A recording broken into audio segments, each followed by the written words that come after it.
As cool as the Lost in Space robot was at the time the show aired in the 1960s, nowadays we think of robots more like this. I am Jeppy. Or even human-like. Think Data, the android from Star Trek The Next Generation. A population of trillions. He's got artificial skin that looks fairly human. Highly advanced and powerful. Thanks to work being done by the Cockrell School of Engineering at UT, in the distant future, when something like Data exists, he'll be able to heal himself when he scrapes his knee. Intriguing.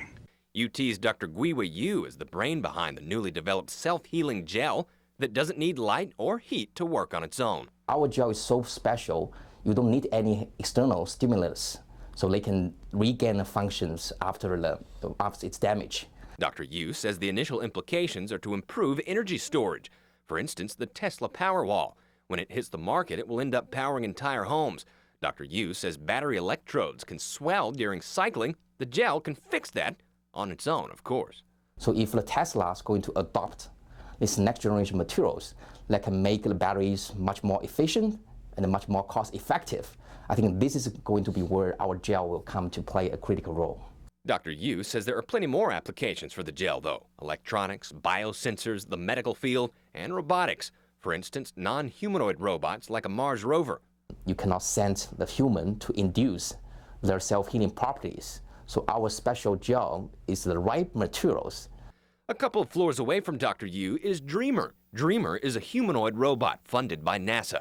She's already pretty smart. She could even do hook 'em horns. Dr. Louis Sintes says someday materials like Dr. Yu's gel could help out future versions of Dreamer if they get hurt. I could see the robot self-attaching the limb mechanically, and then the super gel taking control of all of the conductors inside and rewiring them automatically without any intervention from a human. Dreamer doesn't have artificial skin like Commander Data, but someday when it's common for robots to have skin, Dr. Sintes and Dr. Yu say the technology behind the self-healing gel will be a game changer. If you design these materials with different chemical bondings, so you can control the process of the self-healing. You can control how fast they can self-heal.